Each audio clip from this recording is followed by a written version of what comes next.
This podcast contains swear words. Hey, and welcome to Talking Shit with Tara Cheyenne. I'm your host, you guessed it, Tara Cheyenne Friedenberg.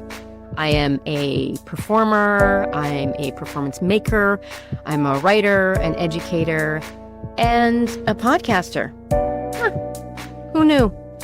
And on this podcast, I interview art makers, people who think about art, people who do the thing, and people who maybe are adjacent to, parallel to the art making. Although I'm coming from the perspective of a performance professional. The things we talk about here apply to all of us, whether you consider yourself an artist or not. Life is a creative act. I'm coming to you from the west coast of Turtle Island on the stolen ancestral territories of the Musqueam, Tsleil-Waututh, and Squamish nations. It's a beautiful place to be.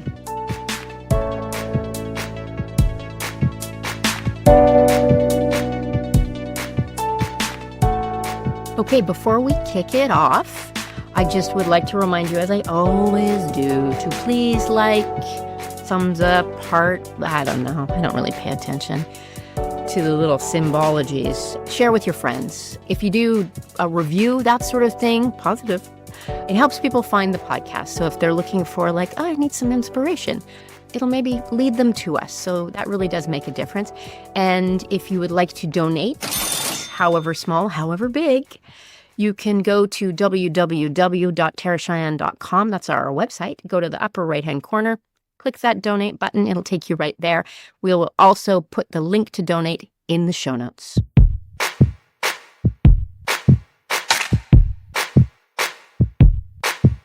And my wonderful guest today is Nicole Rose Bond. Nicole is a super dance star, dance educator, and a new friend. She moved to Vancouver not too long ago, and we've been running into each other in the hallways of SFU, and what a delight. So I think you're going to really enjoy this interview. Nicole is so full of beautiful and hilarious things to say and to impart and to gift to us all. So enjoy. All right, shall we go? Let's go. Okay. Nicole Rose Bond, welcome to Tara Cheyenne, Talking Shit. Thank you. So excited. I have to tell you, we met not very long ago in the halls of the old SFU, and immediately I was like, fun times. I want to have a conversation with her. So I appreciate your time. I know it's, you're really busy. Yes, I'm on vacation right now. And so I haven't gotten over the shock of needing to be somewhere at some point, but a little too busy. My schedule's a little bit silly at the moment. I'm trying to rectify that. Yeah, we'll get into that because I feel like that's a thing we're all, in our kind of demographic. I know you're way younger than me, but I'll just pull you just gently towards my demographic. Yank me over. I'm way past you in my head. My mom's always like, oh, how old are you now? 400? 500? Yeah. So, that's terrible. I was born old. Yeah. Yeah, no. The joke is that I turned 40 at age 5. So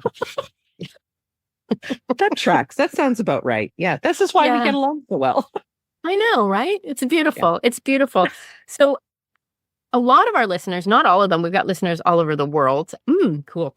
But here on the West Coast, because you just moved here not too long ago from the Big Smoke, right? That's right. I did. In the Big Smoke being Big Toronto. In March of 2021, I did a very good impression of the Homer Simpson meme where he backs into the hedge. That was me telling no one in the middle of a pandemic that I was moving across the country. Wow. And I did that. Yeah. Wow. Yeah. How long were you in Toronto? My whole life. You're born and bred in Toronto. Yeah. I lived in the suburbs for a bit, for my teen years, thank goodness. Where did you live in the suburbs? What burbs? In Whitby, Ontario. Oh, okay. Yeah. I went to high school in London, Ontario. So London's beautiful. It can be. It can also be just awful. Yeah. Hey, London. No shade on London. Sorry about that. Yeah, I haven't been back in decades, so I don't know what I'm talking about. So Okay. Anyway.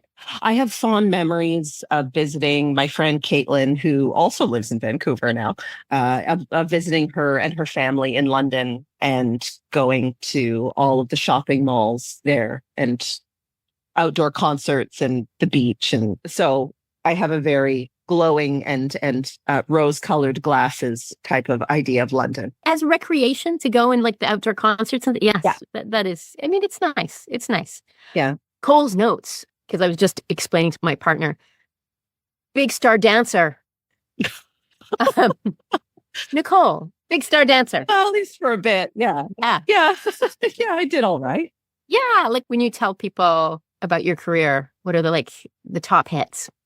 I always say, like when my students say, how did you start dancing professionally? I always say, I'm going to tell you the story, but it's not usually how it goes because it reads like a B dance movie.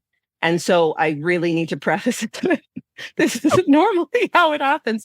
But as a child, my parents thankfully put me into community studios. I started dancing late at 9 or 10. And did a year of ballet and then moved to ballet and modern and loved modern immediately, mostly because I was given a powder blue unitard. So how could I not? That was it. I was like, I get to wear, this is my uniform. Well, I'm sold. And so I've been wearing unitards ever since. So I was dancing with Canadian Children's Dance Theatre, got a chance to perform Carol Anderson's Noel Sing Lee, which was like, I got to be the baby Jesus, which I think some Republican somewhere broke out into hives the moment this like scrawny little 11-year-old walked on stage. Oh, This is to play the baby Jesus. And they're like, I'm sorry, what? Who? Her? Okay. Anyway, but there I was. And I was just hooked immediately to dance and to performing. And so I trained at community studios, did a short stint at Quinte Ballet School for a summer, promptly quit for 6 months after that. And then, and then decided I actually do want to dance and did like 2 weeks of training, auditioned for York, got in with a scholarship, and my fate was sealed. I met so many people that now I credit to my entire dance career and teaching career, including Yvonne Ng, who I just saw the other day, David Earle, Patricia Beatty, Danny Grossman, Andrea Nann, all of these incredible people, and a lot of Susan Cash, and a lot of really strong women. And I think that, that and my mom, because of those people, are who I am today. And I'm thankful to all of them.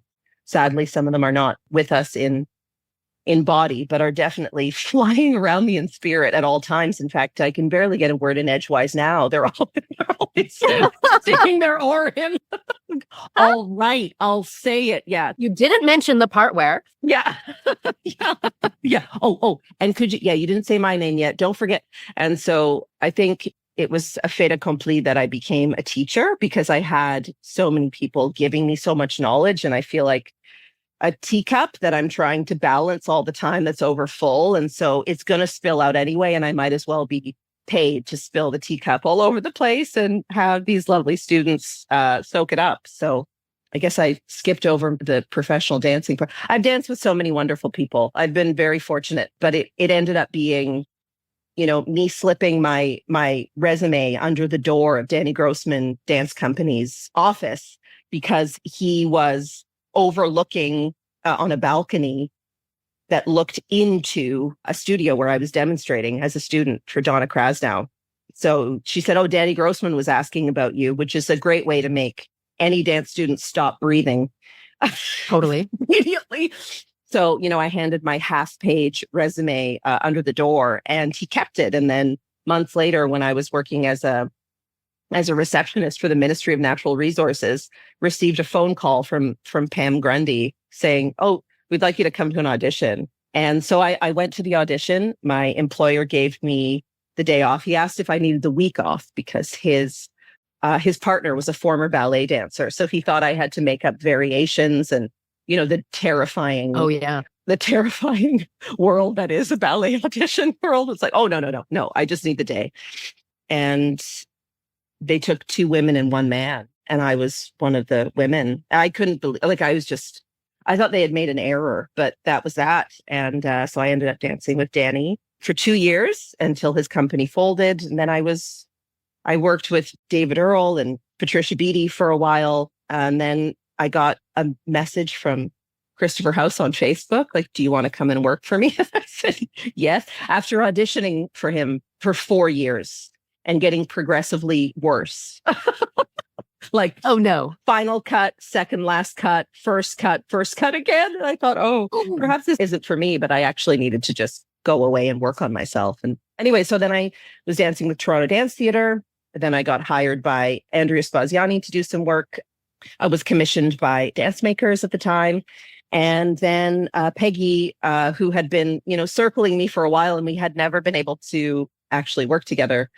She said, I'll get you eventually. She was just so determined, and thank goodness she was. Oh. So I was about ready to, at that point, after being exhausted and overworked, was about ready to quit everything and move to Whitehorse. Oh. Like you do, like one does, after discovering Whitehorse while on tour. And I worked one short summer gig with her where we performed at the National Art Gallery, her piece, Land, Body, Breath.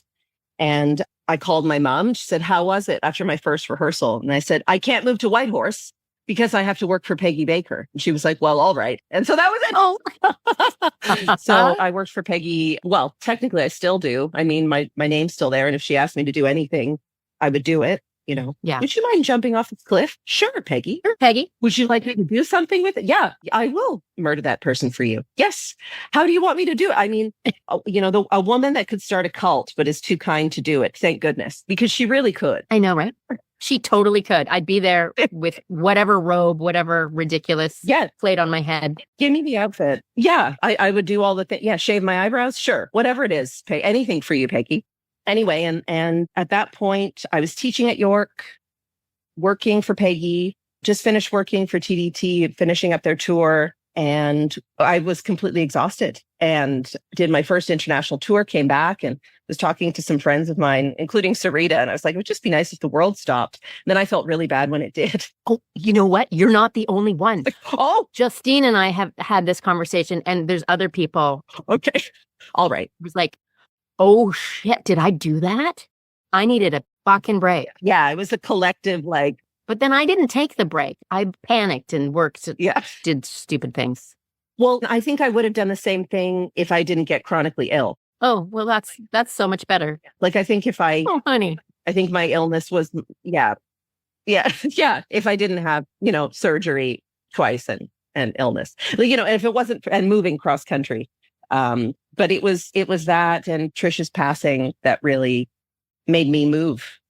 There were a lot of things, but it was time. And my parents, who are, basically my best friends, gave me their blessing. My mom basically had to kick me out of the city. It was like, just go. You want to. It's fine. Like, you have to go. And the few friends that I told were like, look, we know you've been unhappy for a while. And I said, well, why didn't you tell me? Like, I had no idea that I really was. Isn't that a funny thing? That's a funny thing. Yeah. Yeah, I completely relate to that. It's like, yeah, you're like crying at weird times. What's the matter with you? It's like, oh, you wish you would have mentioned something. Yeah. And I thought I was hiding it quite well with like garish outfits and artisanally chosen bright colored lip colors and things like that. But no, to my close friends, I was not hiding it. And the facade was just too much to keep up. So, especially when you're sick, you just can't do that. So I had to drop it all. And I just began again. And I think that's the thing that people are really afraid of, is starting again. I know I was. Mm-hmm. Oh, yeah. And it was only till I had lost almost everything that I was like, well, I guess I better start again. But, I don't know. Maybe eventually I would have. Maybe at like 65, I would have had 75. I would have had the courage to go. I think I'd like to move to Vancouver because I had this like massive love affair with Vancouver 12 years ago. Two of my dearest friends who are now family, they both got married and they were living in BC, but they both got married in Souk and they said, we want you to be there. And I said, of course, I'd never been invited to a wedding. I'm that woman that never gets invited to weddings. That's me. Anyway, We all know that woman. That's me. So, hello. So I was invited to MC part of their wedding. So I was so excited and Love. and, was expressly told if I didn't have at least 2 costume changes that I wouldn't be allowed to go. So I made sure that happened. Yeah. And there I was in Souk, and I fell madly in love with BC and just decided that it was completely impossible for me to be there and have a dance career because I didn't know anything about the dance in BC. And when you talk to some people in Toronto about dance in BC, they're like, well, it's small, but there's really not a lot going on, which is a lie. Thanks a lot, Toronto. Yeah, thanks a lot, guys. I think it was just people who didn't want me to leave. I know. They're like, oh, it's very bad and it rains a lot. And people are mean. Aw. And the sushi's terrible. Don't eat it for sure, which is all lies.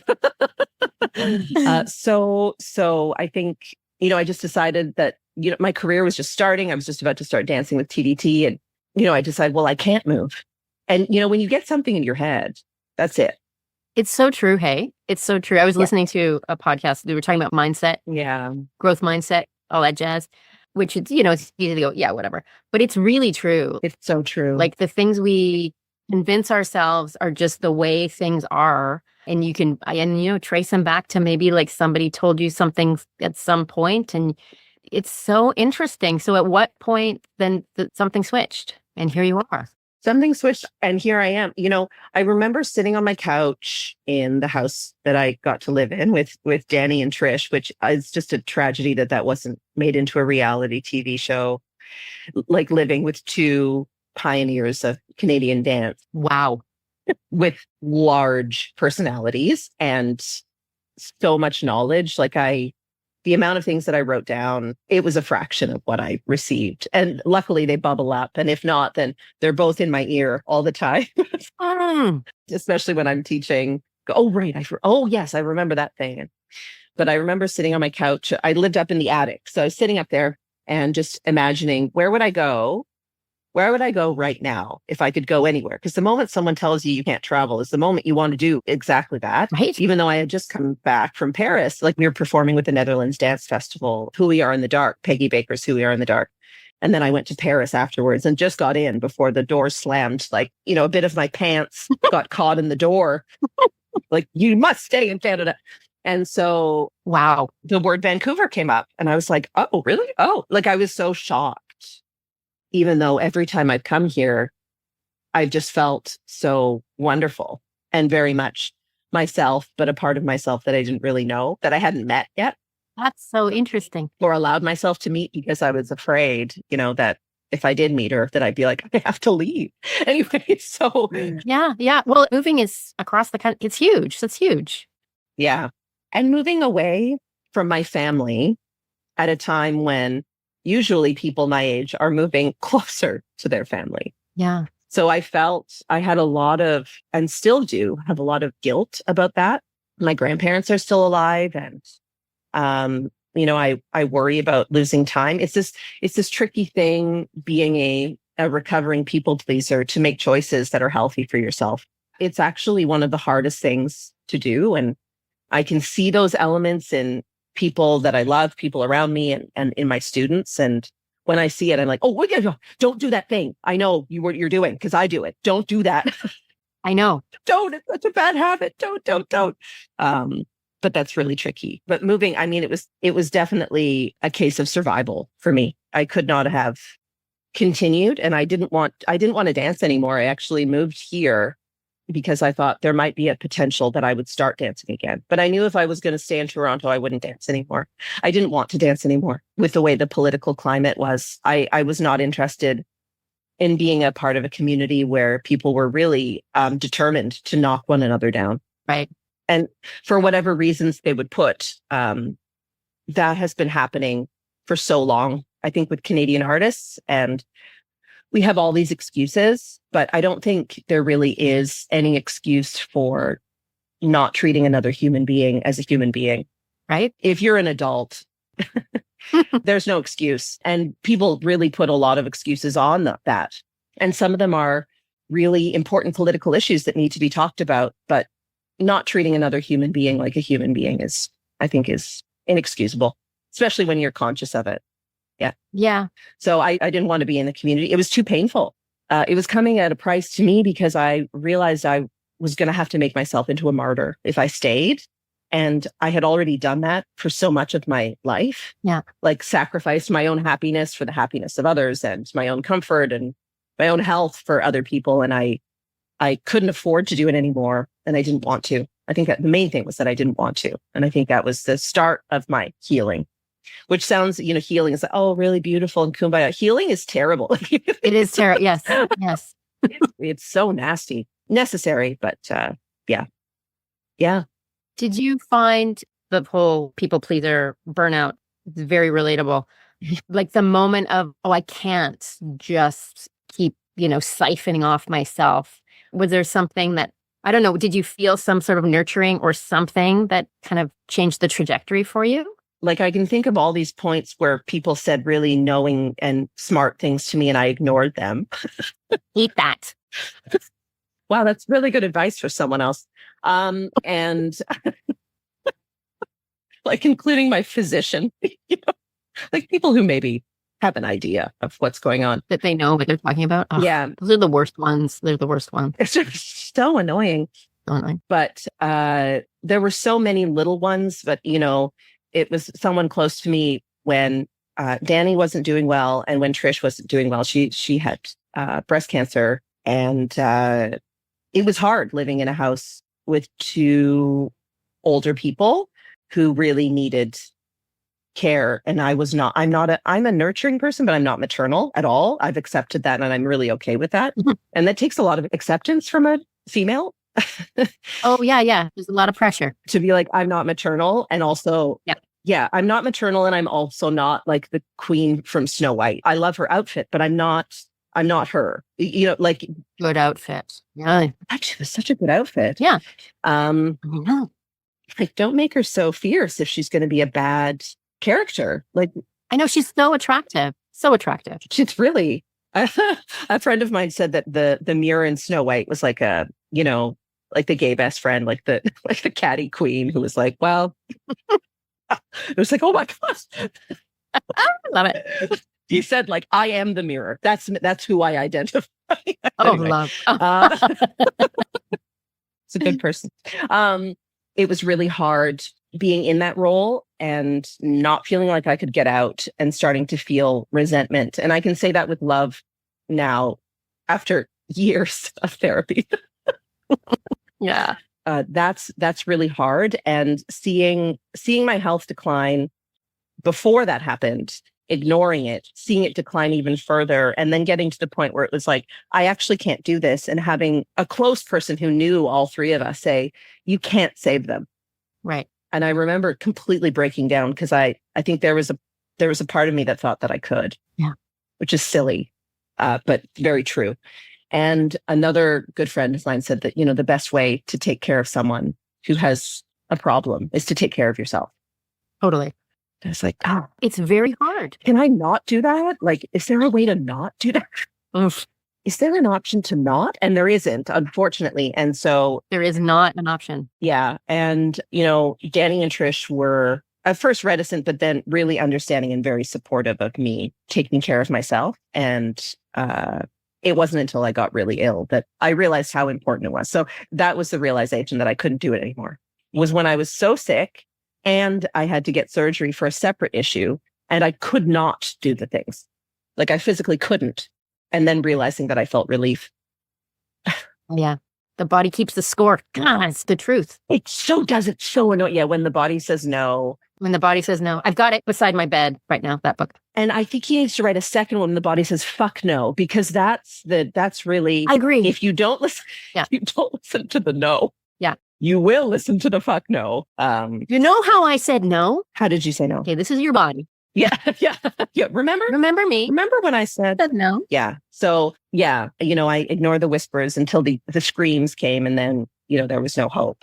And so forgiving myself is a lifelong process, but forgiving myself for ignoring my body enough for it to get to that point, and then forgiving myself for not being able to be the pleaser that I still think I'm supposed to be in a very small part of my brain. Yeah. And so I had to run away to the mountains and the ocean, because when you look at the ocean and the mountains, your problems seem very small. Right? It's true. Yeah, we're tiny. Yeah. We're so tiny. We're so small. A friend of mine who's a beautiful dancer and an extremely gifted, anyone in Toronto, I'm saying this on this, if you are having an issue with your body or something and you are not afraid of needles or osteopathy, because he's now an osteopath, Irvin Chow is a healing god. There, I've said it. I actually just ran into him because he was performing here as part of Dancing on the Edge, that he was treating me when I got very ill. It's an issue that affected my skin, my endocrine system, my nervous system, nasty. And so I was lying there, ruby red, like the inside of a grapefruit, my whole body just swollen and red. Oof. And he said, this is the most literal phoenix rising from the ashes that I've ever seen. He said, wow. Oh, wow. And then he paused and he said, I think you need to consider living by the ocean. And I laughed. And he said, I'm serious. And he said, sensitive souls like you shouldn't be in the city. And then 3 years later, I got really sick and I moved. But, he had been treating me for quite some time. And he reminded me when I was really ill, around the pandemic. Yeah. He said, I really think you need to think about this. Amazing. Yeah. It's great when people around you reflect what your heart is saying. It can be annoying because sometimes you don't want to hear it. But anyway, that's how I ended up here. And never thought I'd dance again. Was like, great. Thanks. It's been real. Got really long artificial nails and got a job as a receptionist and was delighted. And then one day I was doing my laundry and I was coming up the stairs and I heard this footfall that I was thinking, what size of man is walking? Like, how big of a person can that be walking down the hall? Right. Of course, it was a wooden building, so it didn't matter that could have been a puppy. And also, I was immediately concerned that they were on the fast track to plantar fasciitis. I was like, you can't walk like that Anyway, they were steel-toed boots and they were being worn by this beautiful, completely tattooed man in overalls. And I was coming up the stairs and I thought, oh, I'm in an adult film and I'm ill prepared because I'm in my laundry clothes.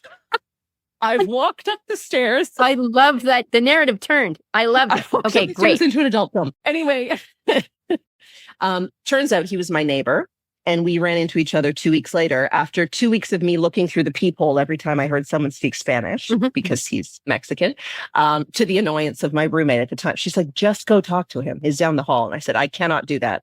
I could, but I didn't. So we saw each other doing laundry again and we struck up a conversation. And he said, what do you do? And I said, I'm a receptionist. And then I felt this nudge, of course, from Trish Beatty, oh, yeah. He's saying like, tell him about dance. Tell him. And I said, and I used to be a dancer. And he perked up immediately and he said, oh, do you know the bachata? And I said, yes. And that was a lie. I was lying to him. And he said, could you teach me? And I said, yes, I lied again. And so we exchanged information. And then I went upstairs and I immediately started learning the bachata off of YouTube. Like you do. Perfect sense. Yes. Very informative platform. But I got really excited about the history of the dance, where it came from, why the time signature was the way it was, how it's always played in this particular way, all of it, the history of the Dominican Republic. I went deep and I got very excited. And then I realized that I wasn't done teaching dance. I forgot that I was going to be teaching this beautiful man, that it was going to be a date. And I just got so excited about the dance class. Anyway, he's my husband now. So that worked out pretty well, I would say. That's a good result on that dance class. That dance class went well. That's all right. Successful dance class. And of course, when I said I was going back to teaching dance, the immediate concern on my now husband's face. So it was like, oh no. Anyway, I always joke that Trish, she was determined for me to teach Graham, even when I didn't want to be a teacher, never wanted to be a teacher. And so her love of Mexico, her love of Latin culture, and her love of younger men meant that in order to entice me back to dance, she threw this young Mexican god in front of me. Made him ask me to teach him a dance class. What's going to work here? What do we got? throw him. Yeah. She always called me Cookie. So I just imagine her saying, "Here you go, Cookie. That'll work." And it did. And a couple weeks later, I went for an interview at Arts Umbrella. And Artie said, "Oh, I've been waiting 25 years for exactly you. I just realized." Oh, yeah. No kidding. No kidding. That was that. So now I'm teaching in a little too much. I started choreographing again, being thrown into it. I'm sure that was Danny thrown into it at Arts Umbrella. And, for theater, apparently, people really like me choreographing things for theater and for musicals, and I like it too. And I'm slowly getting back into dancing because now I'm mobile, which is wonderful when you haven't been mobile for a really long time. Anyway, that's my life so far. Wow. And now you're here with us. I'm so glad you're here. Me too. Yeah, I'm feeling that. And I don't think it just age. I mean, I started teaching like ballet babies when I was 15. I was one of those people. Oh, bless you. Nope, not me. Oh, it was terrible. When you said that great image of feeling like a teacup that's full, it's so interesting. I feel like for me, there's kind of like this threshold of all of a sudden, oh no, I have to share. Yeah. Because this can really make a difference. Yeah. It is really important, I think, to, especially as women or female identifying folks, to, I don't know, there's so much, especially the people pleaser and just all the stuff in dance, I think too, about you don't quite know, you got to get better. There's so much criticism, there's so much self-criticism that just like kind of owning your knowledge. Yeah. And sharing it is just essential, right? Absolutely. And I think being humble is really valued for some reason. And I think pretending that you don't know you're good is a silly thing that happens a lot. Now, I really mostly had experience in the Toronto dance community, so I don't know if it's the case in other places. I'm guessing New York, it's not. And I know from friends that in Italy, it is not, very much not. So I know in the Toronto dance community, having an idea that you're good is really quite problematic. And there were people that had an idea of me because I was aware that of course I have talent because I'm successful. Like, it's not, being aware of it is fine. And being aware of how I look and also being aware that I have really worked hard to get to where I am. Yeah. And so being okay with that, being okay with me being good was really seen as quite a shock. And I remember some students, I was teaching at York, and a very good friend of mine, Eric Geddes, fabulous accompanist and musician. And we were chatting, and he always plays beautiful music for classes. And I miss him dearly. And he, we were talking about being an artist, and he said, "I know, no one thinks they're good." And I said, "No, I know I'm good." And the uproar of like gasps and giggles from the students. And I thought, oh, is that not a thing that we're supposed to think? And I thought, it's like, if you think you're good, you don't think you need to improve or something like that. And that's very much the opposite in my mind. And so I agree. I spend so much time telling my students that they're good and watching them like tilt their heads like puppies, like like waiting for the but. Yeah. Like, there's no but. You're good and let's get better. Like, why not? But also, you're good. Like, that can be. Yeah. And if you don't believe that you're good, the world's going to eat you up, and you're going to eat yourself up along with it. What a terrible way to live as an artist if you don't believe in your own self. Is everybody listening to this? And if you don't, then you've got to work on it. Yeah.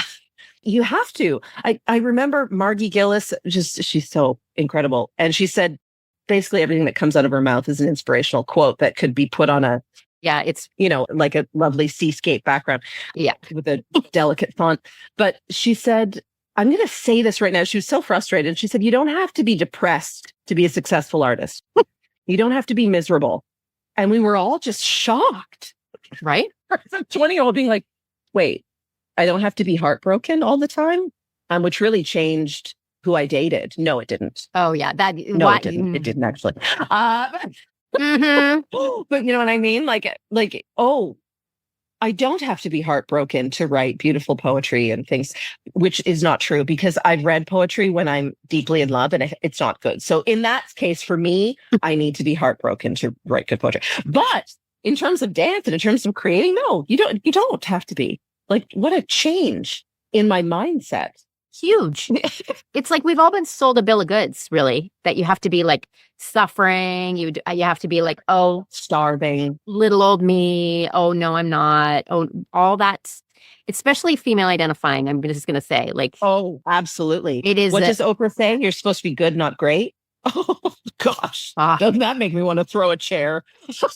Right? Flip a car. Be good, not great. Ooh, ooh, ooh, ooh. Yeah. I mean, my parents, who are both feminists, like, it was just never a question. Of course you'd want to be excellent. Why not? Right? And you totally can be. Off you go. Yeah, right? And that was that. And so it was like, oh, and I'm so thankful because I think if my parents were different, if my life experience was different, and it's not that I haven't had hardship, I've had a whole host of stuff. And I think because I don't talk about it and I don't wear it and I don't walk around as a victim, that people think that life has been all very, very easy. I've never had anything difficult happen to me or any hardship or anything, all of the isms that people are talking so much about, because I don't wear it, because I don't take my trauma, build an altar, as they say, and go and visit it every day. People think the world's just been super kind to me. And well, that's for them to think. I could really not invested in most people's opinions, but it's not the case. But how I walk through the world is how I choose to see it. I think that could be on a sunset backdrop, what you just said. Just saying. Thank you. That's very kind. James Baldwin, he says, be careful what you set your heart upon, for it will surely be yours. And I get concerned for a lot of people who are seeing themselves as being set upon by others or by systems, and who will then set their life on that track. They're in danger of setting their life upon that track. Yeah. Yeah. It scares me. So, just like Trish, my job as a teacher is to empower people. She always says, that's all I want to do. And in the way I do that is by throwing on a unitard, making people fall down on the floor and get up a million times. That makes perfect sense. What better way to feel good about yourself is if you can throw yourself on the floor and get up every time. Every student has gotten up every time. So that's a great track record as a teacher. Pretty good. Really good. Some of them have hurt their ankle, so I've lifted them up. But they got up. But then they've all walked out. There you go. But to be able to do that for yourself, why not? To feel empowered. Because if you feel empowered, you don't need to put anyone else down. You don't need to feel like you're a victim, and you won't look at someone else and go, they have it better. That means I deserve to hurt them. That means I deserve to put them down. Right. Because that's so dangerous. The moment we point our finger at someone else and say, they're bad, they're the enemy, what we don't realize is we're pointing our finger at another human. Yep. And we are in deep danger of doing that ourselves. In fact, you point a finger at someone else, you're pointing it at yourself as well. 100%. 100%. So we need to be careful about pointing. I listened to this podcast by this Dr. Rangan Chatterjee in the UK. Oh. I love him. He's a bit of a crush, super smart. One of the things he talks about, he says, I look at someone and what they're doing, knowing that if I was them, if I had their circumstances, their upbringing, all the things, I would do exactly the same thing. It doesn't necessarily excuse something, but then there's understanding, we need to understand. And then we move forward together instead of this siloing of people. And it's so damaging and upsetting. And also, I feel like as artists, come on. There's 10 of us. Look at what we do for a living. It's ridiculous. Yeah, let's be nice to each other. Come on. I know. I feel so lucky all the time. The amount of times I've just the loving, wonderful, dedicated HR people being like, Nicole, send me your invoice. I'm like, oh my God, I forget I get paid to do this. I walk through the world and I spend so much time waiting for someone to come up and be like, we just realized that you're getting paid for just having way too much fun, and you must stop immediately. This is inexcusable. This is spectacularly unfair, and it won't continue. We don't know how this went on this long. And so there's been a loophole. I have the same thing. I think somebody's going to tap me on the shoulder and go oh, I'm certain you were supposed to actually leave a long time ago. I don't know how this slipped through the cracks. There was an issue with tech and with IT, and you've got to go. Yeah. Yeah, you've made a terrible mess. Yeah. And so I just run around trying to do as much as I can until that happens. Oh, you there. Stop it. Yeah. So anyway, yeah, I don't know how we got on this tangent, but gosh, it's just, it's so important to see, to really see. And I think sometimes we're so stuck on the lens in which we see things, myself included, that we forget what's really there and how messy things are and how things are way more complicated and how if we don't approach things with love and compassion and understanding, I know all of my Toronto friends are like, oh, she's so West Coast. It's over. She's like, ha ha, we have her now, Toronto. We've lost her. We've lost her to, yeah. But if we don't approach things that way, things won't get better because things aren't getting better. And things aren't getting better because we're approaching it in the exact same way that we think we're doing it differently, but we're not. No. And so, if we don't approach it that way, we'll be lost. It's really the truth. And if we don't look at ourselves first, then we're also lost. 100%. Yeah. Oh, where have you been all my life? In Toronto, overworking. And I've been here overworking. And now I'm here overworking. It honestly, I've been overworking because of necessity. I had, there was the strike at SFU. So I was, in the red because of that. But also I had major surgery last summer. And wow, talk about something humbling, being like, wow, I'm a strong, independent woman. I can do anything. And then a surgeon says, no, you can't. Damn it. For at least 6 weeks. And what? I hate this so much. Yeah. So I wasn't working. So I had to, this is something that's necessary, but also that's not sustainable and that I know it. Like, I'm so proud that I know it now and that I will not continue in this way until, when I don't have to anymore, I'll stop. Yeah. And I'm excited for that time. Right. Oh, is there something you do? Teach me, Nicole, teach me. Is there like a little canary in the coal mine that happens before you feel terrible? Or do you know what I mean? Oh, yeah. Like at the beginning of the interview, you said, too busy. Is there something that... Dealing with a chronic illness is really quite good at that. So I get sick. Yeah. Right. So I've been now able to notice the cues before I get really, really ill. Or know that they're coming, know that I can't stop, and then be prepared. But to be honest, no, I don't have that yet. Yeah. Really, I would like to get to a point because part of me, I think, my healing has been slower than I expected. And I think part of me thinks it's because my body's not ready to let go of the illness because it's afraid I'm going to go back to my old patterns. Right. You're going to just go back into burnout, right? Yeah. It's like your body's protecting you with that. Yeah. So interesting. Yeah. I'm 51 and I'm starting to see the cues and realizing that they've been here all along. Yeah. Yeah. It is very humbling. Hey, it's very humbling. Bodies are so smart. We don't give them enough credit. Yeah. Just shut up and listen to all the things. Yeah. To all of it. And I think so much too, I want to respect your time. We don't have that much time left, but we'll do this again because we have more to talk about. Yay. Oh, good. Oh, I'd love that. If you have a fab body and, I'm just tired. Oh, it's just that. Oh, it's just that, on and on. And actually, all of that is trying to tell you to sit the fuck down. But also, I just want to acknowledge too that as an artist and dancers, to feed yourself. Yeah. It's really hard not to just burn the fuck out, right? Especially as dancers, we are asked to listen to our bodies implicitly and then also ignore them at certain parts. Yep. If you have a headache, but you have to go on stage, you ignore it. There's a delicate balance between you have to listen, you have to take care of yourself. But then there are times where young students will say, have you ever danced injured? And I don't remember not dancing injured. All the time. Isn't that how it's supposed to feel? When you're touring, it's yeah, and you get to a certain age, which is over the age of 17, where you're going to have something. Your body's going to have something, but it's the listening, but also I hear you, but I have to do this right now. And then I'm going to handle your problem, which, is probably what parenting's like, which is why I'm not a parent at all. I'm a cat parent. And that's as far as I'll get. And I'm really okay with that.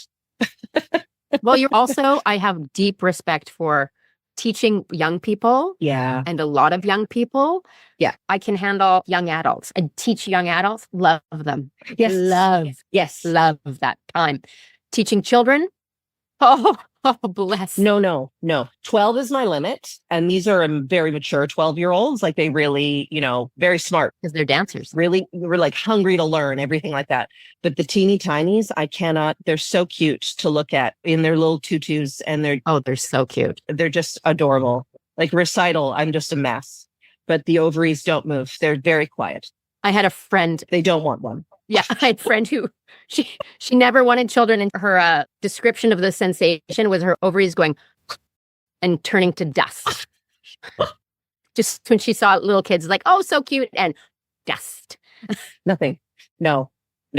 It's, people are like, how can you say that? I'm like, well, I love horses, but I don't want to own one. They're beautiful. Not everybody needs to be a parent. No, it's really okay. If you don't need to be a parent, it's okay. Yes. I'm just going to say that out loud. It is okay. You don't have to. Okay to want kids and okay to not want kids.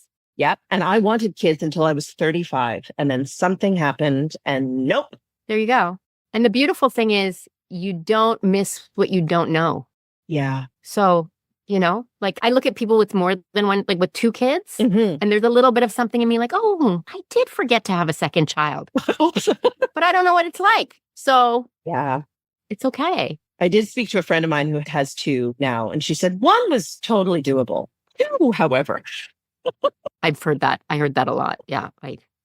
So everybody out there with 2 children, oh, wow. Oh, wow, you are fucking amazing. Superheroes. If you go through the day not knowing this, I'm just reminding you, please. Incredible. Yeah, totally incredible. Oy, oy, oy, oy. Do you have any things in your life that you do, regular practices? I'm just thinking of things that might be like really helpful to share or just interesting to help you stay in a healthy space. Anything at all, even if it's like totally unrelated or... Yeah, I'm absolute rubbish at like maintaining, a meditation practice or breath work or, I do it intermittently. I've never been good at forcing myself to do something, even if it's really, really good for me. But in the morning, I drink black tea. I drink black tea with milk. I will do it until the day I die. I've been doing it since I was about 6. Come from strong British blood. I have tea drinkers on both sides of my family. So yeah, that's a big thing. And I walk. I love walking and walking when I can, which I've had to because of major surgery. And also because there was a time when walking was not possible. Right. On and off for many years. Walking centers me immediately. It's the way I can meditate without thinking of meditating. And I just walk. And I know it's this novel concept. People are like, I've been walking, but without headphones or looking at my phone or anything. And I'm like, you've just started doing just because, that's my age. I know. Yeah. But I often get overwhelmed in the spaces where I am. They're very people-y, and I need to be on my own often because I'm an only child and I like my alone space. So walking without anything, hearing, there's so much nature everywhere in Vancouver. And I'm thankful to live in a place where I can walk where I need to be to get to work. And so, yeah, I drink tea and I walk. Those things keep me sane. Yeah.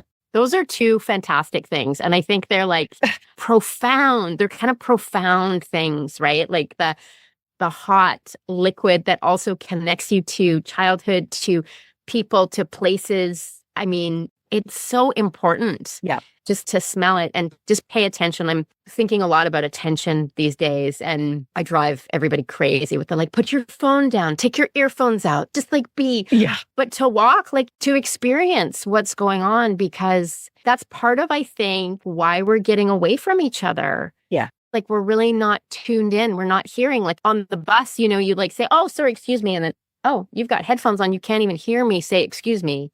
Yeah. Kind of sad. If you want to have a genuine experience and you're sitting on the bus, there's often people of a certain age, like 70, yeah, 60s, late 60s, 70s, and older. And they're sitting there and they're looking around at a whole bunch of people who are stuck in their own worlds. And, I've had the loveliest conversations with people who have lived twice as long as I have. Yeah. And they have a lot to say. And, we talk about people whose voices aren't heard. But we never talk about how Seniors aren't listened to in this culture. So true. And they have so much to say and so much wisdom. And I think if we listen more, we'd probably make less of a mess, or we'd make the same mess, but we'd know we were doing it, which means you could probably have a bit more fun with it. So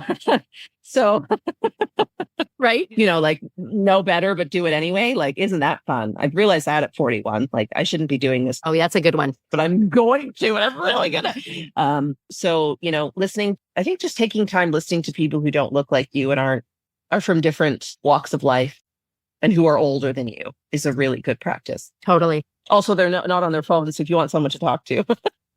Yeah, those are the people. It's true when you look around. Those people and then little toddlers. Yeah.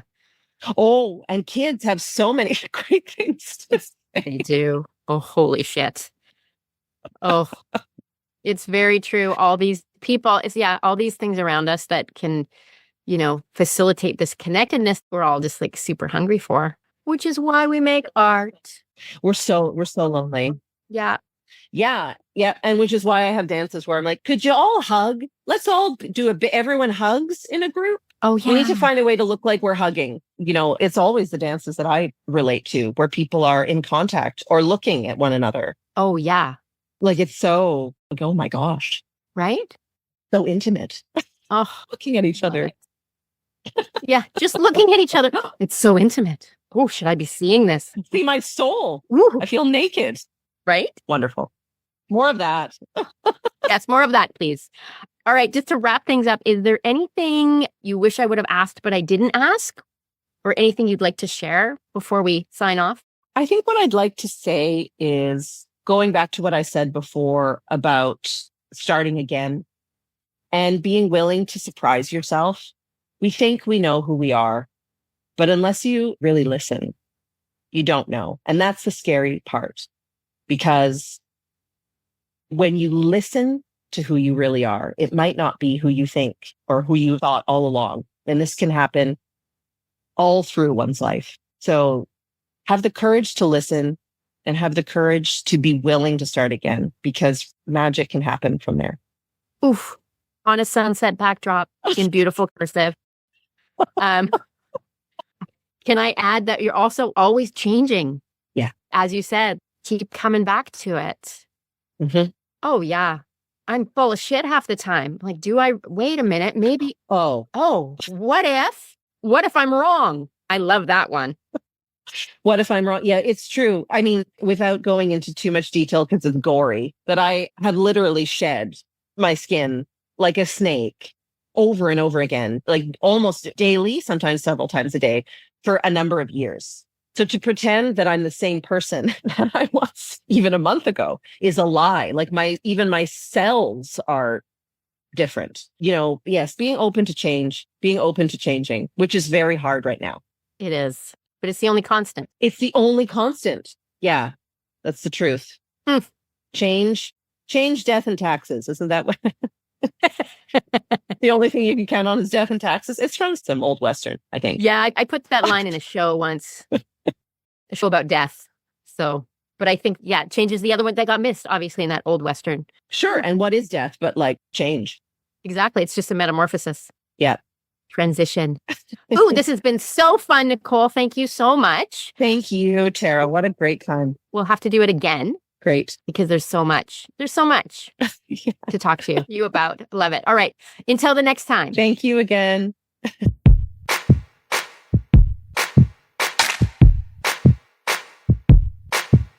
And that is, as we say, a wrap.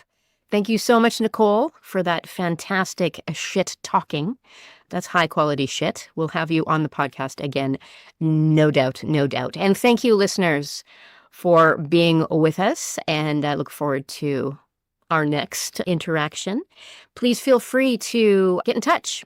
We're on the old Instagram, Tara Cheyenne TCP. I keep saying this about Facebook. Sorry if Facebook is your jam. We are on Facebook, Tara Cheyenne Performance. I never look at it. But we will get your messages, so please. And info@taracheyenne.com. Email. I love an email. And Talking Shit with Tara Cheyenne is a production of Tara Cheyenne Performance, Produced, edited with original music by Mark Stewart. You can reach him at markstewartmusic.com. And the last time, for this time, please donate. We do pay our guests. They are working artists, so any donation is super helpful. Donate, upper right-hand corner of terracheyenne.com, or that's in the show notes, as well as stuff about Nicole. You can go and find out more about her.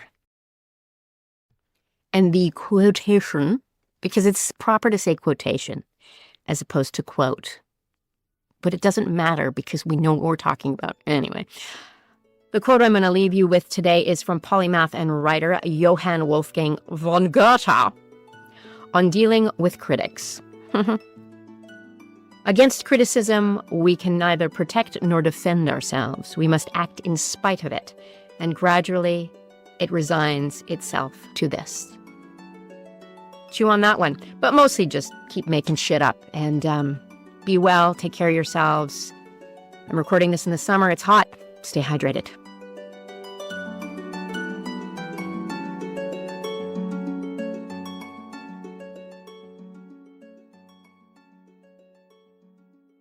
This podcast is effing good. Can I swear? Yes, the podcast is called Talking Shit with Tara Cheyenne. Right. Good. 100%.